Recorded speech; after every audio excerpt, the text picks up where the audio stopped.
Good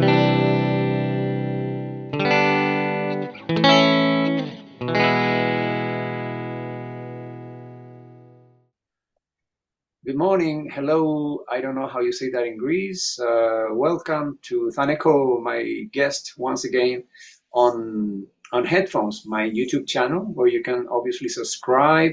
We have nice conversations with nice and interesting and very productive musicians from all over the world from time to time. Welcome, Thaneco, once again. Hello, Christian. Nice to meet you again. Thank you for the invitation. Thank you for accepting it. And how are things going? In Santiago, it's like 10 after 11 in the morning, and we have a rather cloudy day. We've been having some cold mornings and cold evenings. Here in Yeah. Greece, it's a sunny day, not very hot. It's still bearable. It's not like the weather we have in July and August. During June is, I think it's the best weather for summer vacations. How hot can it get in Greece? In Patras? Patras is where you are, right? Yes, I think it can go up to 40 degrees Celsius. Oh, whoa, whoa, whoa. That's a lot. Yeah. Yeah, For us sometimes. here, yeah. For us in Chile, it's still unusual and too hot for most people. But I heard about the heat waves in Europe for many years already. So yeah, we have a crazy weather. And Yeah. it's been a surprise to see that these days Thaneco has released another album. I was trying to calculate how frequently you put albums out, and I think we have spoken about this before, Yeah, that in the old days, one was used to seeing one album every 1 year, 2 years, and now technology, and it seems that a lot of inspiration, and you will tell us exactly. what else helps you Um, have that energy and that creativity, non-stop uh, creativity.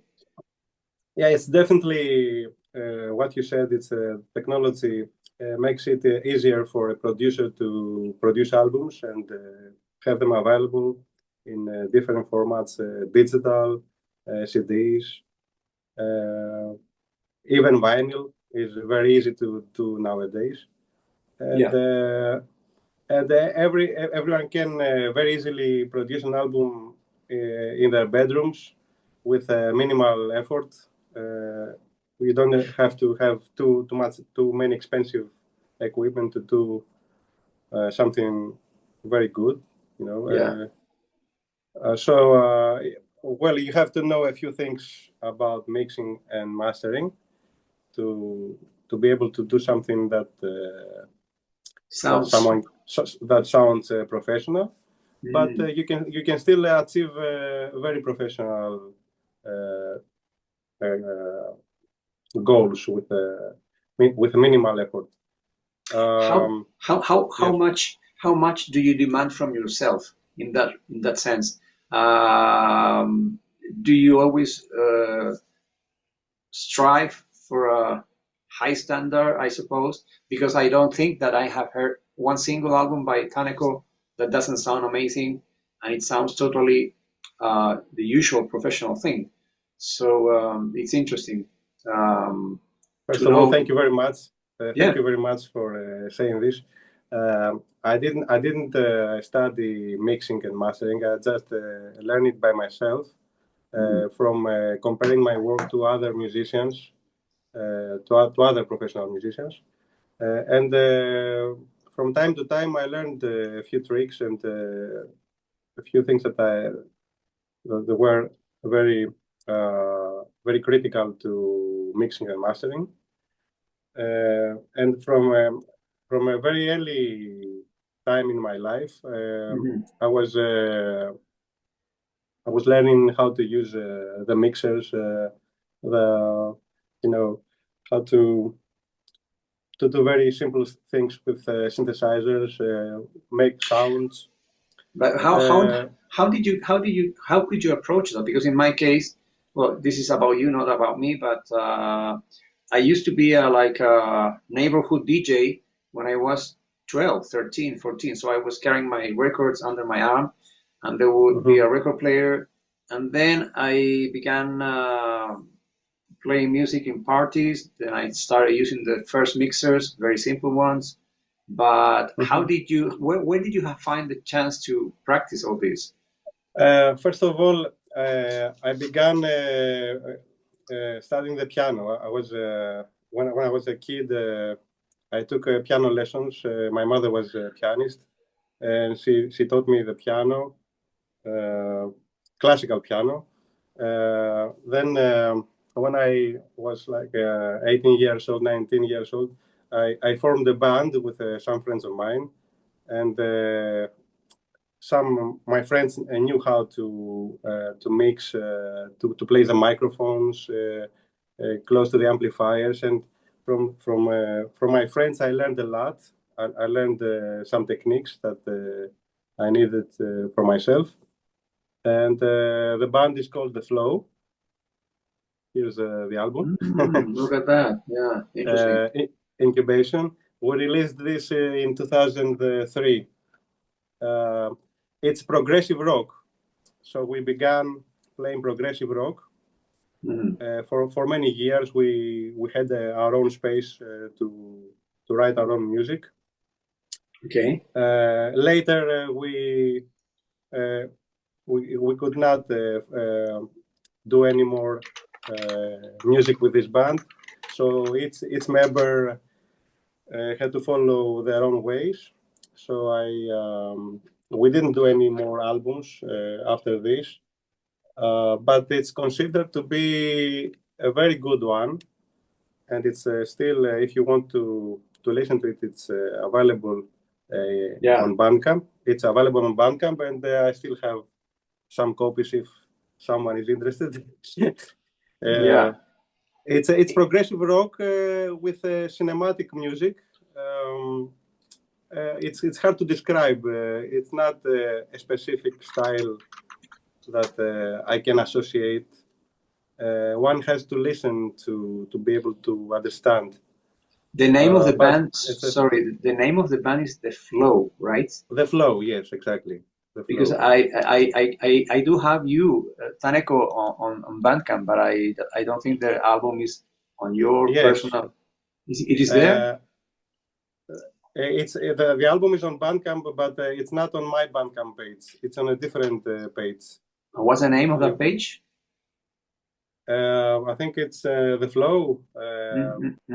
The Yeah, flow Patras, because there are many bands called the flow. yeah, that's true. Uh, so yeah, in Greece there are two bands with the same name. But the one that the most popular one is the band that we did the album Incubation, my band. Okay, So, interesting. I did this parenthesis in our conversation because I began listening first to progressive rock before I turned to electronic music in Berlin school. My first influences were from progressive rock, and interesting because you asked me before about Greek rock bands, Greek Yeah. progressive rock bands, Yes, I was and going to go there. Yeah, but let me ask you a question before we go to the old bands. yes, of course. What keyboard players in progressive rock were like? Wow, I'd like to play like this one day. Keyboard players. Okay, first of all, Vangelis. He began in progressive rock. He formed Aphrodite's Child. Yeah. His album, their album 666. It's still considered to be one of the best progressive rock albums in history, I think. Uh, Can, Very can you interesting. If can you tell us why do you think it is one of the best? Because everybody says that, but yes, as far as I know, let me tell you. I think I told you the story once. The first song I ever heard from the album was Break, which is a beautiful song, which has nothing to do with the rest of the album, in my own personal opinion. And it was like 72, I guess. But the album is mhm, quite revolutionary for the early 70s. It has Irene Papas doing some special vocals. it has some like unusual structure, and I don't know in what way do you think it changed or it set a standard? Um, First of all, I think it's because it's atmospheric. It has a certain atmosphere that makes it very mysterious and like a religious music. Um, and it creates an atmosphere that invites the listener to listen to the whole album from the beginning to the end. And as you said, Irini Papas, her amazing voice contributes to this album. Also, the musicians, I mean, they all have incredible talent. They play amazingly, and it's a song is special. Yeah. Yes. Is there Mhm. a particular piece that inspire you that where you think that Vangelis did some particularly good job? Well, it all the album. Don't I think all the album is. I can't decide think if I about. have a favorite one. I think the two first tracks are I think the most amazing maybe for me. But Uh-huh. the whole album from the beginning to the end is excellent. Yeah, and we have been talking about all bands and the influential bands in you and most people. I think there are some other bands related to Vangelis, by the way, like Socrates or Socrates Drank Yes. Deconium, which is they created the amazing album False. Yeah, there are many bands during the 70s and the 60s.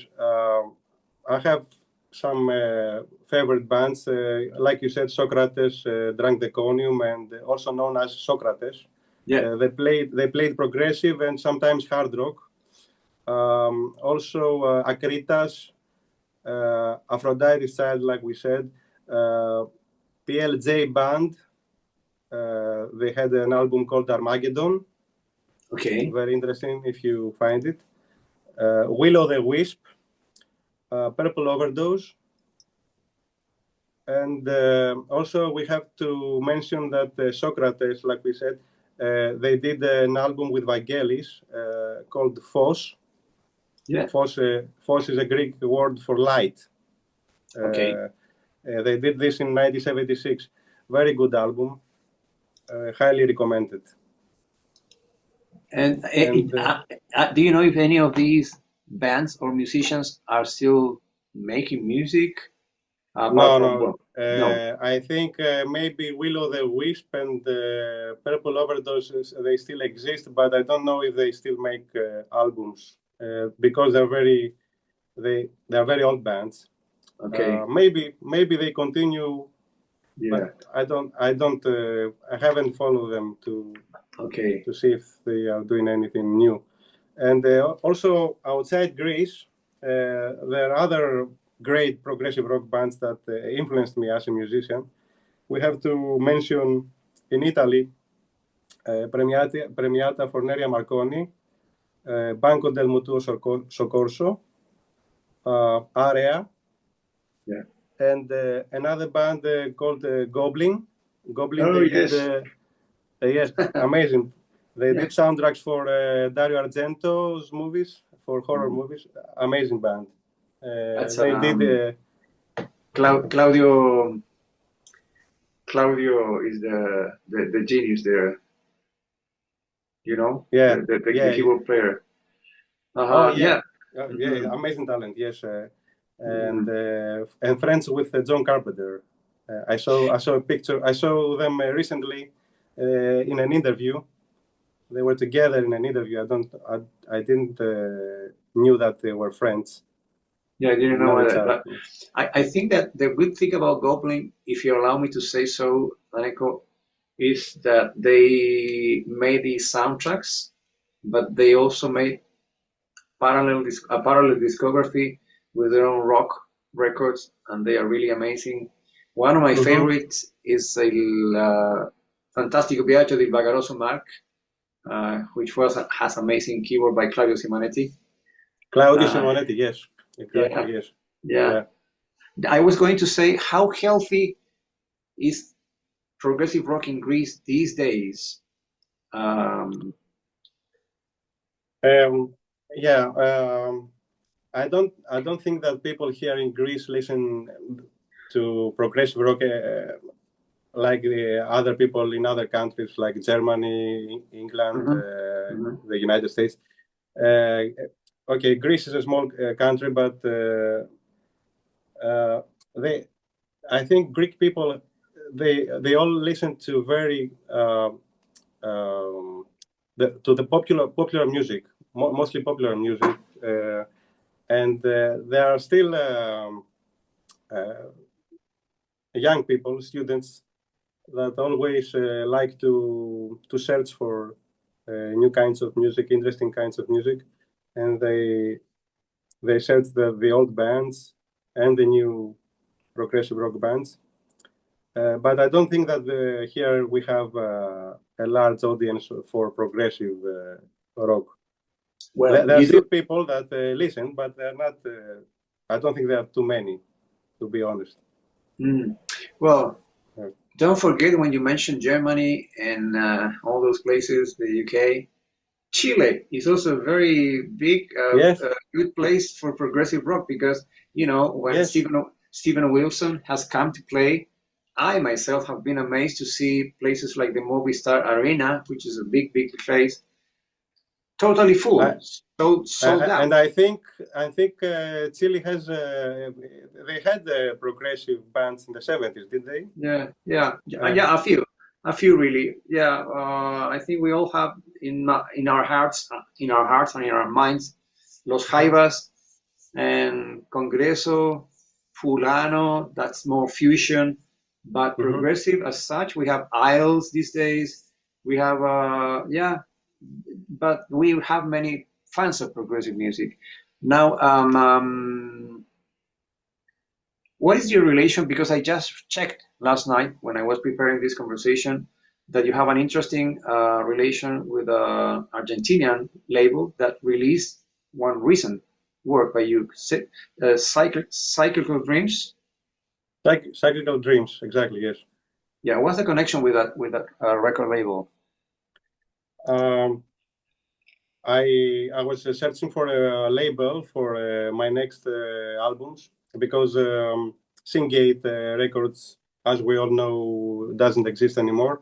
Yeah. So I had to look for a new label to promote my music, and Cyclical Dreams, I think, for the style that I'm writing, the style of music that I'm writing is the top label right nowadays. Uh, I think worldwide. They have great names, great artists. Um, also, Pablo Bilbao, who is the head of Cyclical Dreams, he's a great guy, very good, very Hmm. kind, Hmm. and he has a great taste in music. He's doing also artwork and Okay. photographs, which are very interesting. Well, So the cover of my album is not mine; is from Pablo Bilbao. He's doing photographs for his yeah, uh, for his label, it's some and kind of circular stairs of some building. yes, Yeah, exactly. Um, it's not it's not a photograph from space or something. It's it represents what I was thinking. Uh, it's like an image of a spaceship inside, but at the corner of the image, it's distorted. Uh, and this goes along with the story of the album, if you see the concept of the album. And also, I did another album before that. The other one was the Pleiadians. yes, Uh, yeah, yeah, the Pleiadians was released in Thaneco Records. yeah. I was going to Uh, mention, you're stepping ahead of my of my yeah, questions, but it's okay. Go ahead. Yeah. of course. Okay. Yeah. You know why? Because I was going to say that um, between today and the last time we spoke, which was about what you did with Romerium, and that was Interstellar Tunnel. That was May 2025. There are like 4 or 5 albums. Space Reveries in October 2025, Voyager 1, and then you have the Yes. Pleiades. Yes, that's the one you're mentioning. Yes. Yes. After the last interview we had, I think I did like 3 albums, three new albums. Um, How come? it's a You have one album every 3 months. That's my initial question. it's I don't know. It comes very naturally. Uh, I haven't thought about it. I try every work that I do to have Genuine. yes. I don't like to release something very fast. I want to Mm, listen to it and decide if it's worth releasing. yeah. But if I have something that is good, I don't like keeping it. I like having it Yeah, I for the people understand. to listen to it, and And it comes yes, naturally. about this, if we go back a little bit to Tau Yeah. Zero, you Hmm. described the album like having some similarities to what Tangerine Dream, Vangelis, John Carpenter, and Klaus Schurze made.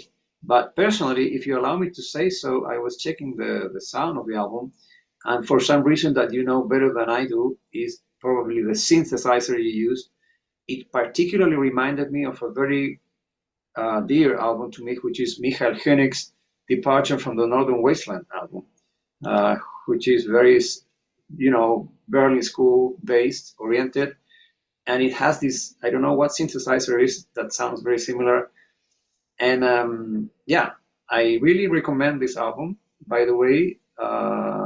So I don't know if you remember this particular album by Michael Koenig, which was part of Tangerine Dream, by the way, on tour, I Yes, of guess. course.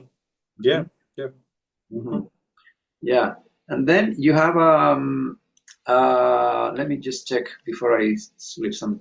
The Cretan Tapes is an important part of our conversation because you recently reissued this album, which 5 or 6 more tracks. And why did you choose this particular album? What is the relevance of this, the Cretan Tapes Uh, album? I was thinking of releasing again the albums that I did in Syngate Records Yes. because I wanted to be available again for the Hmm. audience. Yeah. So I began from the Cretan Tapes because it was my debut album on Syngate Records, and also Hmm. it's because it's one of my favorite. I think it was my first album on a big label, and I also have some very fond memories of from Crete when Yeah. I was a teacher in a school there in Crete, Yes. and it was the time that I did this album. And each time I listen to this, I remember the years in Crete. It's a beautiful place, a beautiful island. If you haven't been there, I highly No. recommend. Okay. Thank Especially you. for the summer. For the summer, it's very nice. Okay. And you have to go to Knossos to see the archaeological sites, the Palace of Knossos, and also the museum in Crete is amazing. It has the it has many things to see there. I highly recommend this. And Um, why are these extra tracks? Well, maybe it's a dull question. Why were they left out originally? oh, How did the extra tracks, yes. They were not left out. There was no space? there was no space. I couldn't release a double album. Okay. I don't think it was appropriate for the label to release a double album. So I had these 6 tracks, and then I decided to add them later for this new album. And what makes it one of your favorite albums? Because it's special, and if you allow me the term, weird, that you have your favorites among your own in your own discography. How much has your music evolved and changed in time since then? It has evolved a lot because it's a year. You have new experiences. Yeah. You listen to different music, and of course you learn more about mixing, about mastering. You improve yourself in many ways when you produce music. Yes. But it depends. Sometimes I pick some albums that I like. Other years I listen to other albums. It doesn't mean that this particular one is the only. It's my I favorite understand. of all times. It's my favorite now. Maybe next year another album will be my favorite. It depends on the mood. It depends on what you like to listen at a particular time. Now I like listening to this particular music because maybe it's because it's summer, and I remember the summer days in Crete, and who knows? I don't know. And well, I wanted to mention something that is very interesting about. Well, you made a space reveries with a very, very, very, very interesting musician. I really recommend. And if I'm mispronouncing the name, I'm sorry. It's Socrates Voskos, who's also a music teacher, I guess, and he plays jazz. And Yes, I checked the album, and it's really, really very a good one. So could you expand a little bit on that particular of album? course. Yes, Space Reveries was done with Socrates Voskos. Hmm. He's a teacher like me. He's teaching the saxophone, the clarinet, the flute, and Yeah. he's a teacher in music schools here in Greece. A very accomplished musician, jazz musician. He also has a band. I think I don't remember the name exactly. I think it's Socrates Voskos Quartet, and Okay. he's doing other projects and also vinyls. Yeah. And he's touring around the world. He has played in Europe. Maybe I think he maybe in the United States. I'm not sure. Hmm. Um, so yes, and he's also interested in ethnic ethnic music. Um, like for example, he likes to record wind instruments in caves and in ancient archaeological sites. Uh, yeah, I remember we have spoken about people who record in unusual places. I mean, and mhm. you surely remember Paul Horn, who recorded inside the pyramid, inside the Taj Mahal. Uh, Yes, yes, yeah. yes. Uh-huh. And Uh, yeah. yeah, that's very interesting for me. For ambient music, if you write ambient music, you can create many Mhm. atmospheric tracks like this. Like when you record instruments in caves, for example, and big archaeological sites, you get a very vocalic sound, very mystical sound. Um, that it's very interesting. I suppose I suppose it's not only the sound. Well, I'm not a musician. Mhm. I'm just imagining things. Maybe you get a special mood inside or at those places, which is totally different from what you obviously get in a room, in a recording studio, of Of course. course, yes. You explore more concepts in sound, and because it, when you are in a different space, you create sounds. You create more sounds, more harmonies, more harmonic sounds, and that's very interesting for me. A very interesting concept for me.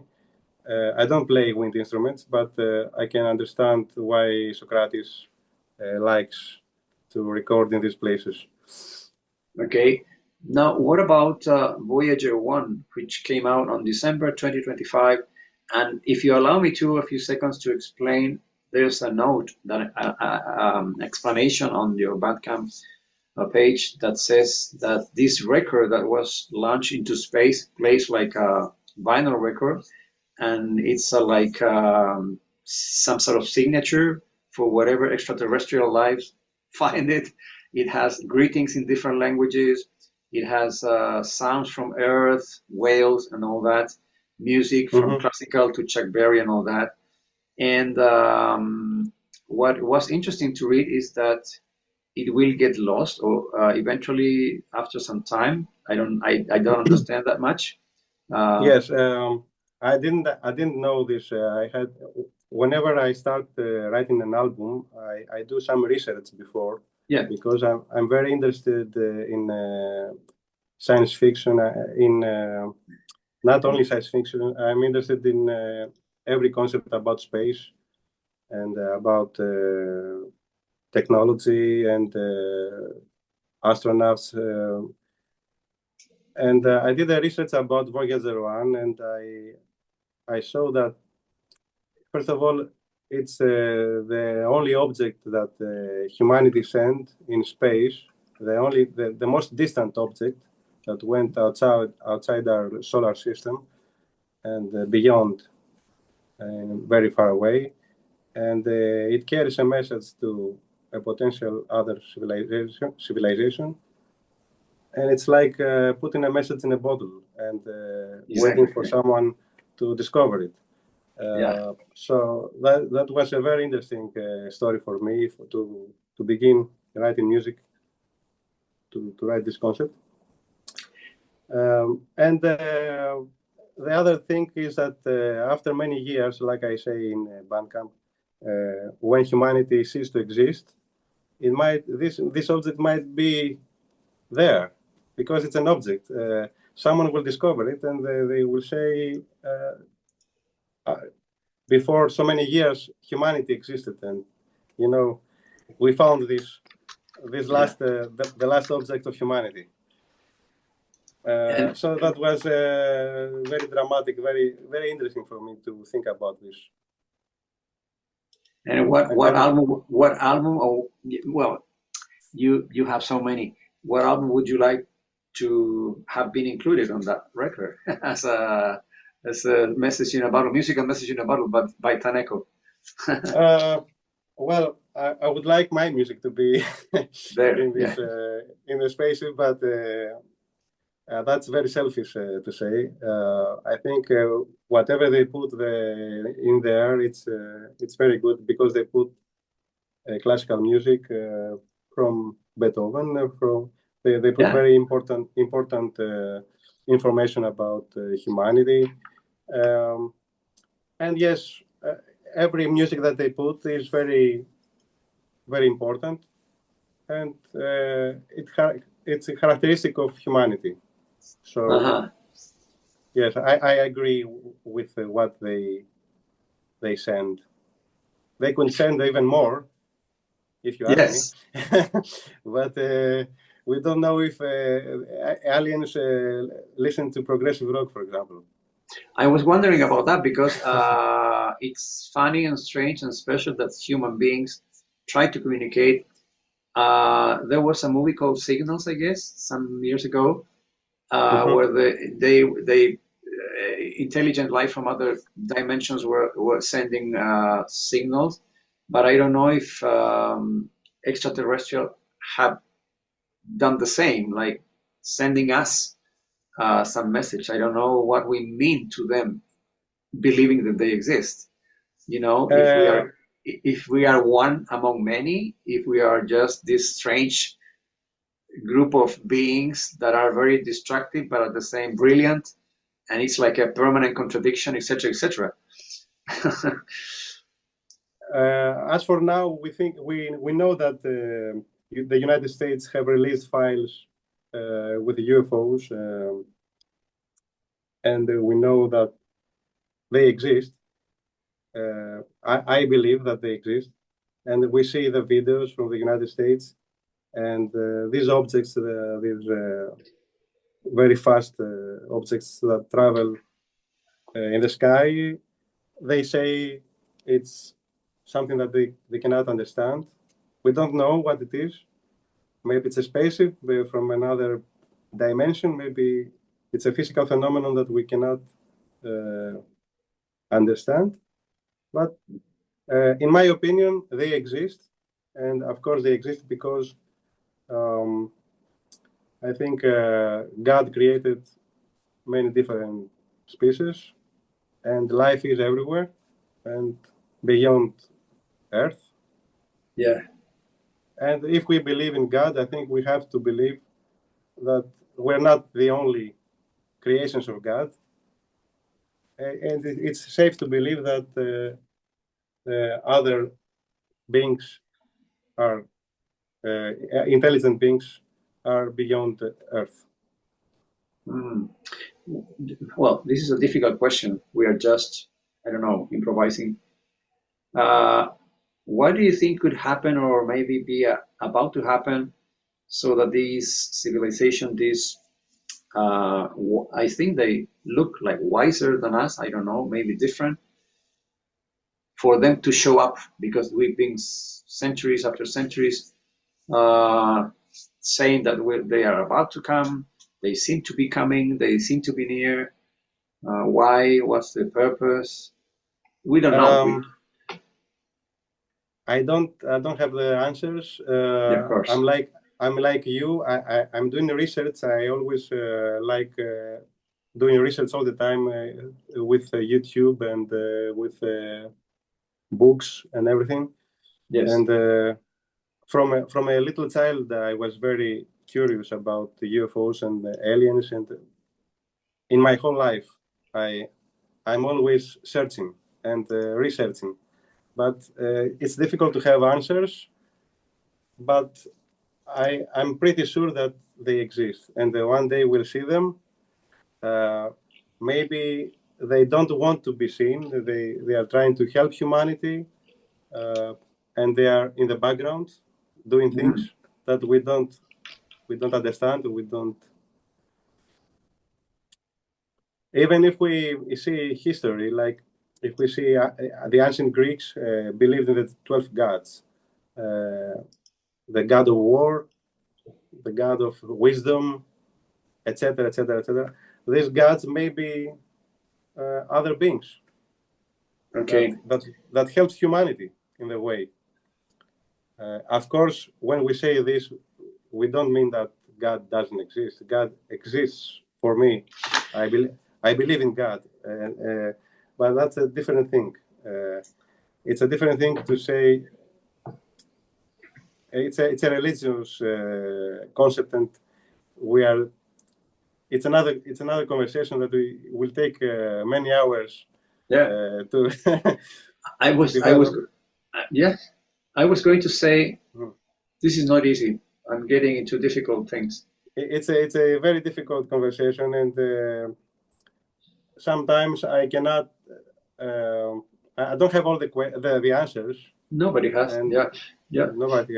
No, but I meant how come? Because it's 2026. I've been here for 66 long years, enjoying music and life and good things and bad things, which light and shadows is what make us learn.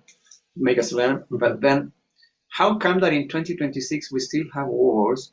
I don't want to become to enter the religious field, but how come that man still hasn't understood that destroying the others and I don't know, taking power over the rest is positive. I still don't. It doesn't make sense. So I always it doesn't make sense. Mm-hmm. We always have history repeats itself all the time.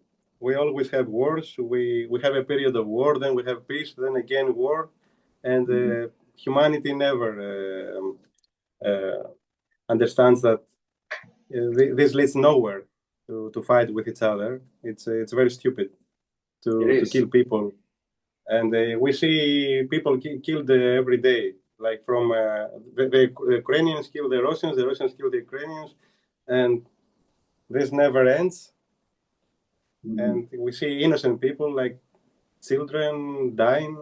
Yes. It's horrible, and this is horrible for me to see. I don't open the TV sometimes. I don't see the news, because whenever I see the news, I always see who was killed, who was you Mhm. know.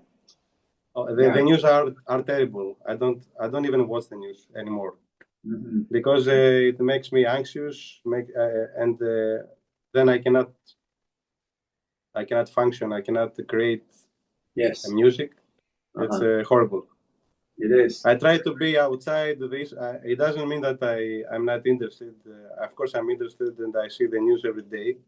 But I don't sit on my couch and to watch people get killed in the Yeah. news. You know what I mean? Because Yes. it's horrible Yeah. nowadays. And since I'm a teacher, as you have, I've been a teacher. You're a teacher. I always Yes, of try. course. You always find 1 or 2 minutes to try to make your students aware. I mean, I'm speaking for myself, become aware of how lucky we are that we live still in rather peaceful places, because most people don't are not aware of how terrible or what a bad time people are having somewhere else. And there's a very interesting but shocking documentary, if you allow me to recommend, which is not new, but it's the 20 Days in Mariupol, by this reporter who he managed to make videos and take pictures of what was going on in Ukraine. And it's really mind blowing. You say, how evil can man be? How useless and stupid, as you say, can humans behave? Yeah. It's Yes. really difficult to understand. Now, if you allow me to change the subject, I want to take you to an image that you were going to talk about. Maybe I interrupted you, and I'm sorry about that. And Oh, it's that's okay. about this, the Play Dance, which is your latest release, April this year. Well, before the Exactly. album, Yes. yeah, before the Yes, the one play. on, yeah. Who's this guy? What's his role? Yeah. That's a fictional image from another creature, an alien. Let me begin by saying that the Pleiadians is an old concept. They they people said that in the past we were visited by alien beings from the Pleiadian cluster, Hmm. and they described these beings as very tall, blonde with blonde hair and pale skin. Hmm. And that's an image that I imagined that they would look like, but Hmm. it's not that they look like this. Yes. but uh, they could be in a different forms, in different who knows. It's just a sketch that based on what people said in the past, that they were visited by beings that looked like this, and in my concept, my imagination, I created a story that there are several different species living in the Pleiadian cluster. Yes. Uh, like, for example, here in Earth, we have the Chinese, we have the Europeans, the Africans. Uh, we have different races in Earth. So there might be different species in a different galaxy. Okay. So I created a story with the different alien species, and uh, species has a different music that goes with their characteristics. Hmm. There are, for example, um, the Astar species, which is the first track in the album. It's more mystical. Uh, Other tracks are more cinematic. Okay. The last track, which is called Vienna Light Beings, is more ambient. Hmm. So each track describes the different characteristics of the different species. It's interesting to see that there's one track called Elohim, which is a French band from the 80s. I'm not sure if you remember Yes, them. Elohim, Yeah, yes. yeah. And then you have Atlantis. I don't know if that's similar to Atlantis, Atlantis. yes, it's based on a story that Atlantis, here in Earth, there was a continent, Atlantida, that Yes. we all know. Atlantida, we don't know if it existed, but if it existed, people say that it was created from other species beyond Earth. So that's something that I created in my story. And Yeah. you have Atlantis, and it's all fictional. It's a story. It doesn't have to be anything with the real life. It doesn't have any reality in it. It's just a story. Let me ask, yeah. Yes. No. Let me ask you one question that might be interesting. How easy or difficult, or how much more difficult, or much easier is it to create music on the basis of fantasy rather than reality? Like, for example, Steve Roach sometimes create these fantastic albums based on the geography, the desert and all that, and all the space, in the case of John Serry, whoever you mentioned, and about creating on the basis of legends and non-existent people that only come from legend and what people say they look like, etc. Is it more challenging, musically speaking? I think it's not very challenging to write something fictional because the fictional concept has more freedom. You have more freedom to think about what you are going to write. If you write something very specific, for example, if I write music for to represent the Amazonian forest or Egyptian civilization or something, you have to create sounds that are exactly like the civilization of Egypt. For example, I have to find Egyptian instruments and the music of that period. So I have to create something very specific. When you write something fictional, like I did with the Pleiadians, you have more freedom to put sounds and textures, and so I find it easier for me. Yeah. Well, music is fiction, real fiction. Yeah. Yes, and music is fiction. Yes, of course. Yeah. Of course. You create images in the mind of each listener. You create images with your music. Yeah. So. Oh, one crazy question. Do you see colors when you choose instruments or music, when you decide one note to play? Of course, I see colors, and there's an album that I wrote called Chromesthesia. I loved it. It's amazing. And that really. That one album that you will find it on my Bandcamp page. Sure. It's different than my other albums. It's more towards progressive, maybe progressive rock, maybe more cinematic, more ambient style. Yeah, it's a very and that one is also one of my favorite right now. I listen to it very much. And why is it different? I mean, well, what a question, because it is. But yes, it is different because it's not like the other albums that I wrote. It's not so much Berlin School sequencer style. It's more ambient, more like a soundtrack, like very atmospheric. Yeah, and it has elements of different styles. You have like colors there. Yeah.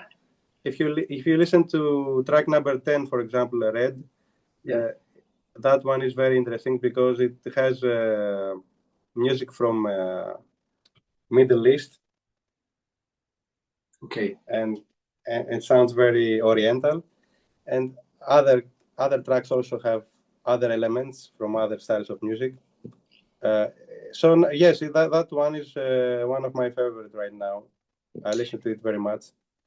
And I'm planning also to do a sequel to this one. Okay, people can find all this on your Bandcamp page, and also it's available on well digital and not physical record yet, or not still. Ah, yeah, it's available on compact disc. Yeah. Yeah, it's available. Every album is available as compact disc because Okay. they're still interesting in CDs. Many people ask for CDs. Yeah. So Okay. And yeah, what's the people's reaction to these new recent albums of yours? You get very any? good reaction. Okay. A very good reaction, especially the last one, Tau Zero. As I saw from Cyclical Dreams, there was very good reaction, Uh-huh. and I was very happy about it. So yes, Well, we have. Uh-huh. I'm definitely planning to continue releasing in Cyclical Dreams. I like this label, and Uh-huh. I like the style that they release. The albums that they release are very good. The musicians that they have are all very interesting. So I'm very pleased, and I will surely continue to release more. Well, we have some reviews here, but no less than Romerium himself, your partner, and there's somebody whose name since Since forever love, says, since forever. yeah, elegant or sublime. I agree with what he says. I was listening to this. I think it must. What is the video? You have a video of this one? Yes. There's a video on YouTube. I Is it? have various videos for my music. I have a YouTube channel.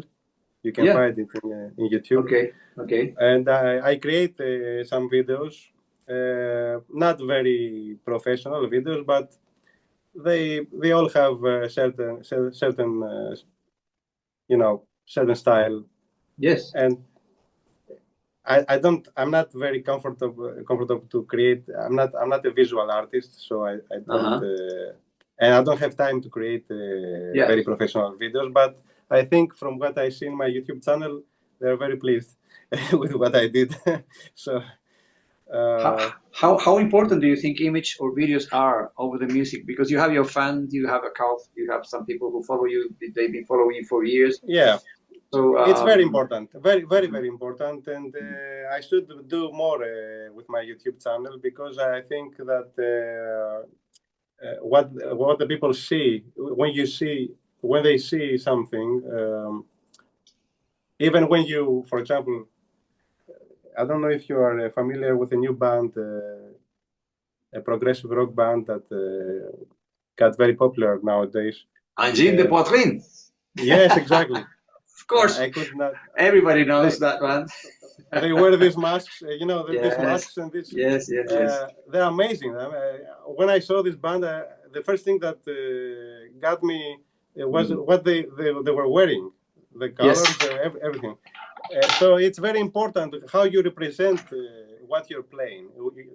You have to be a very good musician, of course, but how you represent your music and how you let the people see you. Mm. Whatever you wear, whatever you represent, the image you Bro, create, the image you create is very important. let's not forget Rick So Wakeman.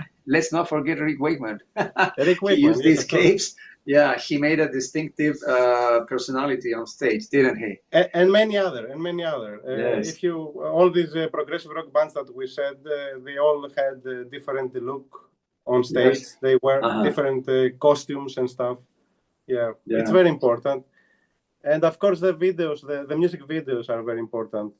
Uh, you have to be very, I don't know how to say. Um, But to make the differences between one and the other? yeah, uh, you don't have to create a video very expensive video. It just have to Oh, be very tasteful. It has to be very tasteful. It has to be very specific about what you're representing, and the okay. people will understand. They listen to the music and they understand what you are trying to create, Uh-huh. to represent. Yeah. I have an image that I really loved. Hmm. Um, To be honest, I think it does sound like there's some AI involved, which does Hmm. miracles. Lately I started checking tests of my students with AI, Hmm. and it Yeah. does miracles. And this is the image I wanted to share. Um, there's a wolf, I think. There's a nice girl hugging the wolf, and since I'm an Hmm. animal lover, a music fan, this means something special. Thomas Icon, which is a parallel project you have, I think it comes from the Of fact that course. somebody, yeah, Thank you very much for mentioning this album because many people don't really know what this is. It's okay, my second project. project. Thomas Icon is my second project. Hmm. I have created 3 or 4 albums. I don't remember with this project, and they are very similar to my Thaneco albums, but they're a little different. They're more in the soundtrack style of music. Okay. Um, more maybe more. I don't know. Uh, I don't know how to describe it. Maybe more cinematic. Yes. It's hard to describe. Sometimes it's very hard to describe the music. That it doesn't have a specific label, but I guess it's like ambient cinematic. Did you say that there are more albums by Thomas Icon? I just find this one. Yes, I have more. It's not Okay. the other albums are on my Bandcamp page. It's Okay. if you go to my Bandcamp, There I it's am. down more. If you go, yes, it's Ah, you're right. Impossible Dreams. Possible Dreams, also very good, very Okay. good one. Yeah. Yeah. Uh, and I think I have, yes, I have another one. It's earlier. Sorry. Yeah, Yeah. I have another two. It's the one is the Dusty And Drawer of Memories. what a That name. Dusty Drawer, yeah. It's this one is about my memories from the United States when I was a student. Oh, It what? has When very was interesting that? tracks. When was that? That When you was were? 1994 to 1998. Okay. The 90s, a very And interesting period of time. yeah. Well, the 80s. You said the 90s, but here it says that it's inspired by the electro music of the 80s, the soundtracks on science fiction documentaries, and retro movies. Hmm. I personally, I can't show it to you or the people watching us, but I have a few boxes of original soundtrack albums from the 80s, which I really, really love. And there were so many fantastic composers and musicians, like Richard Band and John Hmm. Harrison, and well, many others. Yeah, Yeah, so all these albums by this parallel project are available on Thaneco's page.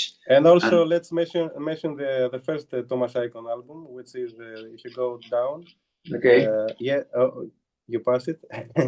it's what's the name? uh, it's up. You go a little up.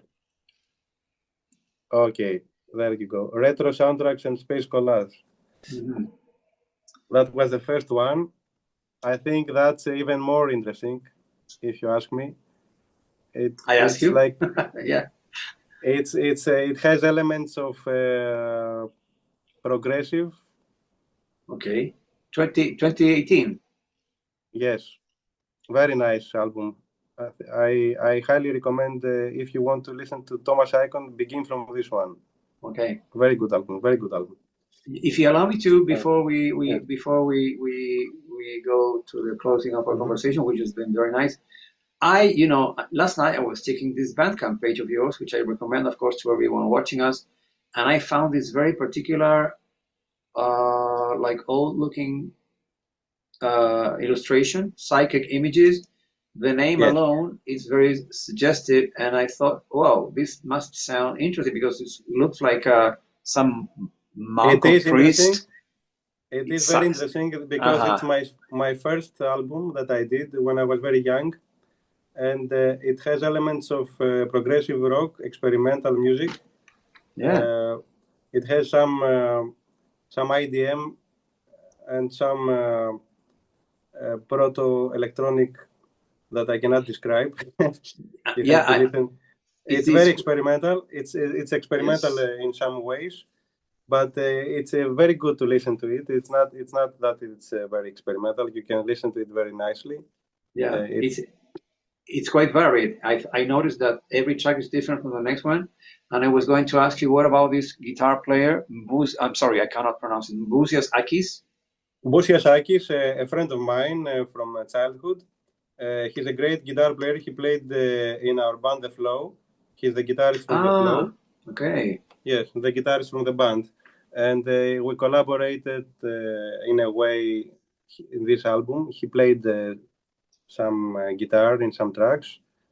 Very good. He has listened to so much music. He's like a guru for me. Uh, Okay. Very good guitarist. Yeah, that's a very interesting album. A few people know it, and some people uh, Yeah, I didn't. don't know. To be They don't honest, know. Yeah, I I know. found it last night. And Romerium has a very nice opinion here. Says experimental, but also symphonic and sometimes jazzy with very original ideas. And Um, I agree. yeah. Now, my last question is, my friend, Mhm.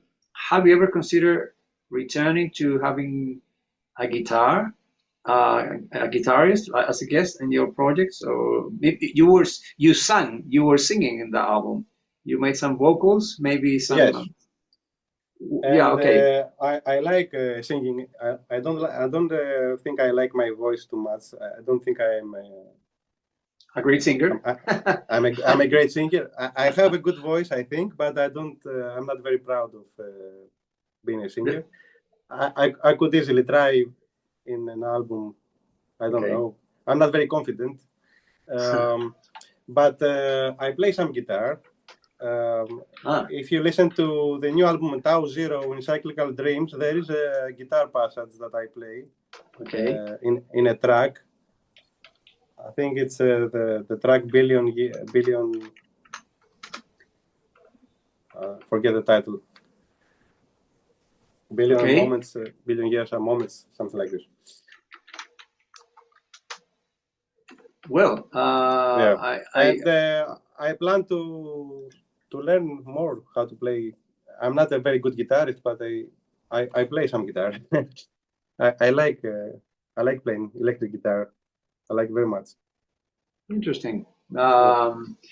Well, in my very personal opinion, it would make uh, a slight change. Well, I have to say that all the albums I checked by you, I don't know which one is better than the other. To be honest, I like them all, but it's difficult for me to say, okay, I'm going to start listening to this one, and then I'm going to continue like in the timeline. So yeah, uh, I recommend everyone to visit your Hmm. Bandcamp, which is where your music is, and we have this again Cyclical Dreams new album, Tau Zero, which I also recommend. So if you want to say anything to people watching us here, you can invite them to check all that. Yes, of course. I invite you to listen to to my last album, especially the last one is very interesting. Yeah, People say that maybe it's my best. I don't agree because I have other albums yeah, so that many. are Yeah, equally interesting. But this one, yes, I think I did a very good job. I see that many people are enthusiastic, yes, and I thank Pablo Bilbao very much for his uh, illustration and yes yeah. for Now what? letting me release it. Yes. Yes. Well, I was reading that the label Cyclical Dreams is releasing space music, etc. And what is it that they call drone? You know that? Drone? Drone. A drone is when you have a sound that continues in the background. There is a special style of music called drone music, the electronic drone music. It's ambient. Okay. I have some tracks, but I don't particularly like to have like one sound on the whole track continuing like this. Yeah. Because of my influences in progressive rock and all these bands, I find it very difficult to write so minimalistic kind of music because I like changes. I like changes in tempo. I like changes in sound. It's hard for me to just sit down and create something very minimalistic. I found it very boring. I don't know. Yeah, well, But there are people yeah, that like this, but that's I don't what think progression is about. Progression is about changing, and that what make progressive rock a little bit challenging to some ears. But I It's understand. maybe it's because of my background as a classical musician. I don't. I'm not in the style of drone music. And you I don't mentioned, really. yeah, Yeah. no, you mentioned we had been talking about Beethoven, and that you once played a few sonatas when you possibly Hmm. were being trained. I don't know how long it happened. I still play classical Classical? music, classical piano. Yes, because of my job as a teacher, as a piano teacher Okay, here in the music schools in Greece. okay, But I don't have too much time for practice nowadays. I wish I had more time. There's more time for me. Uh, the time that I have, I use it for create. composing electronic music. So, and practicing classical music needs many hours of practice. You have to sit on the piano and practice like 3 hours per day to be able to play something. To be, a sonata, a Beethoven sonata needs many hours of practice. Have you ever played? There's a very nice version that I took some time to discover of one of my favorite works by Igor Stravinsky, which is Petrushka, the piano version. And Yes, there's even a piano version of Rite of Spring, which is amazing. I don't. It uh, must be very challenging though.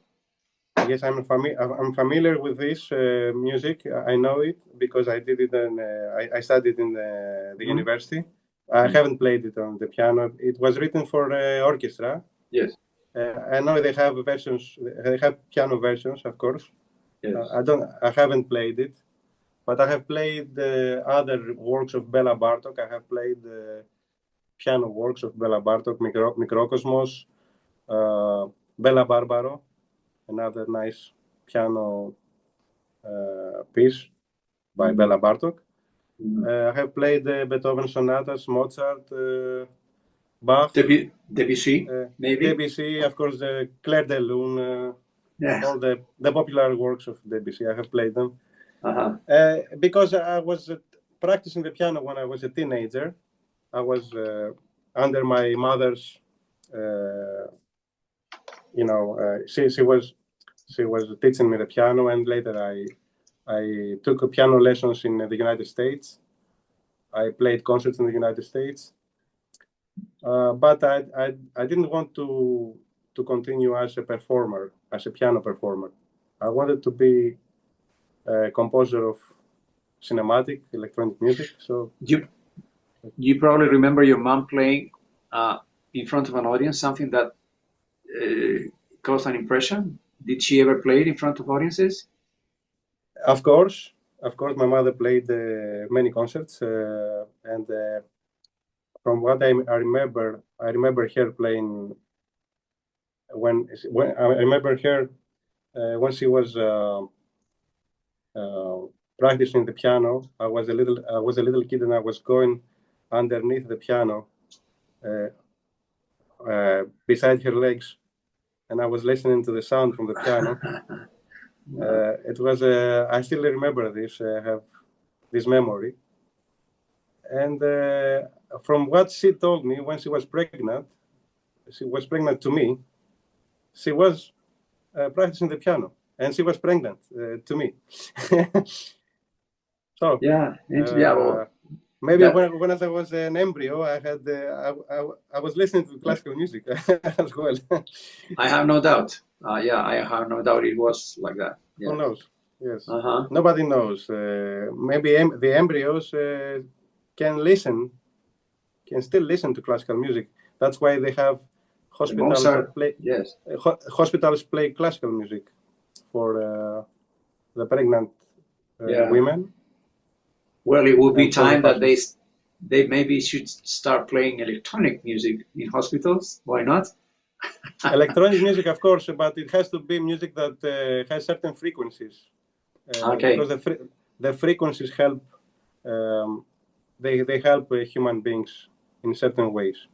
You cannot play, for example, heavy metal and hard rock in hospitals. They will people will go out. they, they will leave the hospital. Yeah. They will go crazy. So music has healing effects when it has specific frequencies that help the human brain and everything else. What It's music a is? different. Yes. No, It's go a ahead. different. It's a different subject because I think you have there are classes in universities that you can study uh, music for healing. They have specific studies. Uh, I'm not very familiar with this, Uh-huh. but I know it exists.